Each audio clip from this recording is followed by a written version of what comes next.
Alors, je suis Nadia Mondeguer, égyptienne de naissance, ayant rejoint mon époux en 1974, Jean-François, qui est breton, et nous avons élu domicile à Paris. Nous avons eu 3 enfants, donc Gwendal,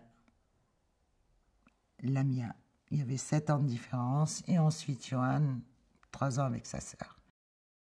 Paris le 13 novembre, vendredi 13 bien sûr. En tout cas, la journée a été une journée normale où j'ai eu l'occasion de voir ma fille. À 21h30, si vous voulez, en tout cas chez nous, j'entends une pétarade que je prends pour des feux d'artifice ou des pétards, mais je trouvais un peu trop bruyant. Et donc c'est là que nous allons apprendre qu'il y a des attentats dans le secteur, donc aussi dans les terrasses. D'abord c'est Bichat, c'est l'hôpital Saint-Louis, c'est le Stade de France, le Bataclan, et puis ensuite on saura qu'il y a Charonne. Et donc ce n'est que le lendemain à 14h, le samedi 14, que nous allons apprendre qu'elle fait partie des listes de l'Institut médico-légal, avec son compagnon Romain. Voilà. Donc voilà le contexte. Donc ma fille a été tuée à la Belle Équipe, à 150 mètres de la maison. Alors je témoigne parce que ça aurait été mon mari qui l'aurait fait.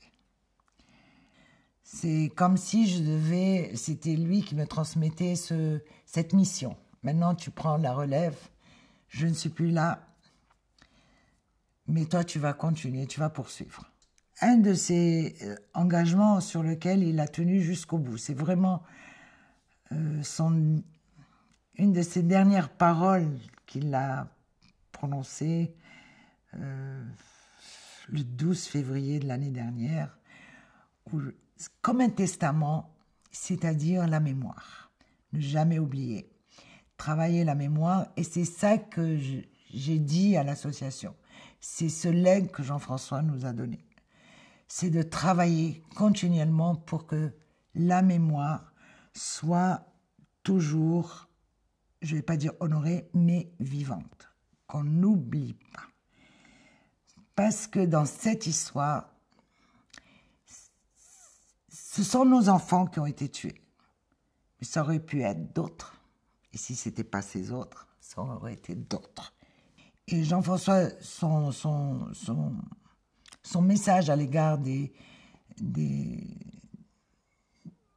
lycéens, c'était de leur dire, c'est vous les jeunes qui devez maintenant transmettre et profiter de la vie, vivre. Et il avait un autre message, enfin ça c'est notre message, c'est qu'on a appris avec les attentats.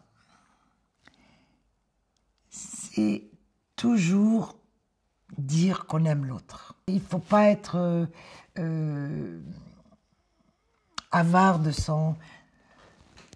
l'affection, de l'amour qu'on a à donner à l'autre, et le lui dire, autant qu'on peut. Voilà.